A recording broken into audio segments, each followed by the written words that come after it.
안녕하십니까. 인사드리겠습니다. 저는 청명대입학원에서 과학을 가르치고 있는 영혜영입니다. 만나서 반갑습니다. 저는 오늘 이제 현 중3학생들이 내년에 만나게 될 이제 과학에 대해서 말씀드리고자 하는데요. 순서는 크게 세 가지로 진행해드릴 예정이고, 제가 이야기를 진행하는 동안 자료집 39쪽부터 참고해 주시면 될 것 같습니다. 자, 먼저 첫 번째로 고등과학의 이해입니다. 고등과학이 중등과학과 어떻게 다른지를 이해하기 위해서는 과학교과의 계열성이 있다라는 것을 알아야 하는데요. 이해를 위해서 내용 목차를 한번 보시죠. 자, 왼쪽은 중3 때, 오른쪽은 고2 때 배우는 과학 내용 목차입니다. 혹시 두 내용 간에 어떤 공통점이 있는지 발견하셨을까요? 네. 화학 반응식이라고 하는 동일한 단어가 들어가는 걸 볼 수 있습니다. 즉, 중3 때나 고2 때나 똑같은 내용을 기본적으로 다루는데 딱 한 가지 달라지는 것은 바로 몰이라고 하는 개념이 추가된다는 점입니다. 즉, 이처럼 과학교과에는 내용의 기본적인 큰 틀은 유지를 하되 점차적으로 확장과 심화가 일어난다고 하는데요. 요거를 과학교과 안에서는 계열성이 있다라고 얘기하게 됩니다. 그러면 기본적으로 계열성이 있으니까 내용이 비슷하다는 거 아니냐? 그러면 내용이 비슷하다고 해서 출제되는 문항도 과연 유사할까요? 마찬가지로 예시를 통해서 보도록 하겠습니다. 왼쪽은 중등, 오른쪽은 고등에서 출제된 문항 예시입니다. 아까 제가 말씀드린 것과 같이 화학 반응식을 주제로 출제된 문항인데 혹시 두 문항 간에 가장 크게 나타나는 차이가 무엇이라고 생각하실까요? 그렇습니다. 그림입니다. 즉 왼쪽에서는 그림, 그러니까 모형을 통해서 화학 반응식을 아주 직관적으로 제시를 해주고 있는 반면에 오른쪽에서는 표나 양상을 주면서 그것을 학생 스스로 해석해서 심지어 미지수로 처리된 개수들을 스스로 추론해야 되는 능력이 반드시 필요하게 되는 거죠. 이처럼 똑같은 내용을 기반으로 출제를 한다고 하더라도 고등과학부터는 문항의 복잡도가 중등에 비해서 훨씬 올라가게 되고요. 그에 반해 학생들이 스스로 파악해야 되는 요소는 더욱더 많아지게 됨으로써 내용은 비슷하다고 할지라도 고등과 중등 간에는 굉장히 큰 간극이 있다는 걸 여러분들 잘 느끼실 수 있을 거라고 생각합니다. 다음으로는 여기 있는 중3 자녀들을 두신 학부모님들께서는 개정교육과정에 대해서 관심이 많으실 텐데 이 개정교육과정이 적용됨에 따라서 고등과학에도 몇 가지 변화가 생겼습니다. 그래서 기본적으로 고등과학의 내용 변화에 대해서는 자료집 41쪽부터 44쪽까지의 전체 세부적인 내용이 다 들어가 있습니다만 저는 여기서는 딱 두 가지만 핵심적으로 말씀드리고자 합니다. 우선 첫 번째로 혹시 앞에서 이재욱 팀장님께서 입시 구조의 변화에 대해서 말씀해 주신 부분 중에 과학교과 관련해서 가장 두드러지는 변화가 무엇이었을까요? 맞습니다. 통합과학입니다. 그래서 이제 통합과학이 수능 필수 과목이 되면서 계열에 상관없이 모든 학생들이 다 통합과학으로 수능을 쳐야 되게 되었습니다.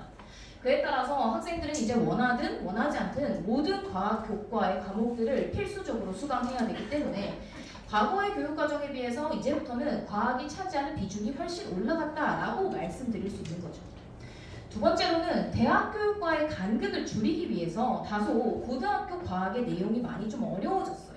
그런데 상대평가가 확대됐습니다. 이 말은 다시 말하면 안 그래도 들어야 하는 과목의 숫자 자체도 굉장히 늘어나서 학생들이 그것만으로도 좀 버거운데 이제는 이 모든 과학 교과를 다 상대평가로 진행한다고 하니 즉 이제부터는 과학 과목의 내신을 잘 관리하는 것이 고등학교 내신 전체의 내신 관리라도 직결된다는 말이 되는 거죠. 이렇듯 두 가지 큰 포인트를 요약해 볼 때 2022 개정 교육과정부터는 과학이라는 과목이 이제 선택이 아니라 필수가 되었다 이렇게 요약해 드릴 수 있을 것 같아요. 자, 그러면 이렇게 어려워지고 그리고 중요해지는 고등과학 어떻게 준비할 것인가에 대해서 실제 인근학교의 통합과학 기출문제 사례들을 통해서 한번 같이 살펴보고자 합니다. 제가 자료집 45쪽부터 보시면 되는데요. 제가 여기서 이제 모든 학교의 내용을 다 다루기는 좀 어려워서 대표적인 학교들만 몇 개 설명드리려고 하는데, 기본적으로 자료집을 보실 때는요, 왼쪽에 실제 출제된 학교의 문항이 수록되어 있고요, 오른쪽 칸에는 제가 이제 시험 대비 때 제공한 교재 안에서 유사한 사례의 문항이 수록되어 있다, 이렇게 보시면 되고요. 저는 왼쪽에, 그러니까 실제 출제된 문항에 대해서 분석해드릴 예정입니다. 먼저 45페이지 대전고등학교입니다. 자, 대전고등학교에서 출제된 문항을 보시면 일단 기본적으로 학생들이 어려워하는 물리 아파트에서 출제된 문항인데요. 이 문항의 포인트를 간단하게 말씀을 드리자면, 우선 보기를 한번 보시면 정량적 접근이라고 해가지고 이게 무슨 말이냐, 즉 계산을 정확하게 해가지고 상대적인 크기를 비교할 수 있느냐를 묻고 있다는 점과, 그 다음에 이 부분에서 드러나는 점은 이제 실제 배운 개념이 그대로 나오는 게 아니라 그 개념을 가지고 얼마나 확장하고 추론할 수 있느냐, 이렇게 두 가지 포인트로 문제를 분석할 수 있습니다. 이러한 유형들을 종합해 볼 때 이 문항은 대표적인 개념 추론형 또는 확장형의 비교적 고난도의 변별력 문항으로 출제된 예시라고 볼 수 있습니다. 다음으로는 50페이지에 있는 성모여고입니다. 자, 17번 문항인데 화학 파트에서 출제된 문항인데요. 이 문항에 제가 포인트를 말씀드리자면 사실은 여기 자료라고 생각합니다. 이 자료가 뭐가 그렇게 신기하냐라고 이제 궁금하실 텐데, 사실 이 자료가 실제 고1 통합과학 때 나온 모의고사에서 나왔던 자료가 그대로 인용된 형태예요. 그러면 그대로 한번 봤던 자료니까 무조건 수월하게 풀 수 있는 거 아닌가 라고 생각하실 수 있지만, 보기의 구성이 완전히 다릅니다. 특히나 이 문항 같은 경우는 여기에서 물어보는 게 원소, 그리고 결합, 그 다음에 물질의 성질, 이런 여러 가지 개념들을 통합적으로 묻고 있다는 점에서 이러한 유형은 대표적인 모의고사 변형 유형이라고 생각하시면 되고요. 이렇듯 똑같은 자료를 주고도 보기의 구성을 다르게 해서 변별도를 높이려는 시도를 했다라고 분석을 할 수 있습니다. 이 같은 모의고사 변형 유형은 성모여고뿐만 아니라 정말 많은 학교들에서 다양하게 찾아볼 수 있는 아주 대중적인 유형이라고 볼 수 있습니다. 마지막으로 52페이지의 한빛고등학교입니다. 그럼 혹시 이 문제에서 이제 앞에 문제들과 좀 가장 차이라고 느껴지시는 분이 어디라고 보실까요? 예, 그렇습니다. 아주 너무 깁니다, 짜증나게. 그래서 일단 실험 과정을 제시했다는 점에서 국어를 싫어하는 학생들은 이거를 접근하기가 좀 어려워 보여요. 즉, 이 실험에 대한 기본적으로 자료 해석을 잘 할 수 있어야 그 다음 문제에 대한 접근을 할 수 있게 되는 거고요. 특히나 제가 좀 포인트로 두고 싶은 부분이 여기 이제 보기 중에서 디귿 부분에 나오는 부분인데요. 이 부분에 사실은 통합과학 안에서 배우는 내용이라기보다는 통합과학 옆에 과학탐구 실험이라고 해가지고 1학점짜리 과목이 추가로 같이 편성이 되는데요. 거기 있는 내용이랑 얼마나 연계를 잘할 수 있냐를 측정하는 문항이라고 보시면 되겠습니다. 이처럼 어떤 시험 과정을 주고 그것을 잘 해석할 수 있느냐라고 하는 유형들은 통합과학뿐만 아니라 앞으로 여러분들의 자녀가 만나게 될 물화생지 모든 과학 영역에서 정말 자주 출제되는 대표 유형이라고 볼 수 있습니다. 이 외에도 정말 많은 학교들에서 정말 다양한 유형들의 문항이 출제되고 있다는 것을 자료집 45쪽부터 75쪽까지 사이에서 확인하실 수 있고요. 제가 인근 20여 개 학교들의 모든 기출 분석 자료를 수록해 두었으니 혹시 관심 있는 학교가 있으시다면 추후에 집에 가셔서 한 번씩 찾아봐 주시면 좋을 것 같습니다. 자, 여기까지 말한 내용들을 한번 종합해보면요. 이제 통합과학의 특성이라고 한다면 일단 여러분 딱 봐도 유형이 굉장히 어떤 것 같으세요? 네, 많은 것 같습니다. 그죠? 그래서 통합과학의 과목 특성상 모든 과학 영역이 다 섞여 있기 때문에 문항의 폭이 다른 어떤 과목보다도 굉장히 넓은 특성이 있어요. 또한 똑같은 개념을 가르친다 하더라도 어떤 선생님이 가르치냐에 따라서 얼마나 어렵게 가르치는지도 굉장히 달라질 수 있다는 것이 통합과학에서 들어가는 가장 첫 번째 특징적인 포인트라고 보시면 되고요. 두 번째로 내신 성적 산출 방식이 5등급제로 바뀐 게 통합과학에도 많은 영향을 주고 있습니다.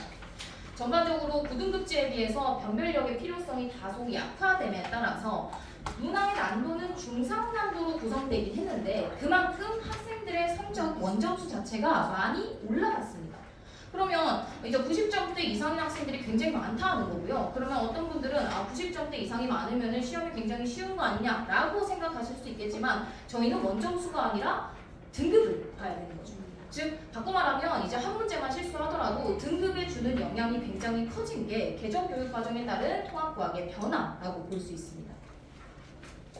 여기까지 들으신 여러분들은 이제 중등과학 때처럼 고등과학이 그저 만만하게 단기간에 준비되는 과목이 아니겠구나 라는 걸 이제 점점 느끼실 수 있을 거고요.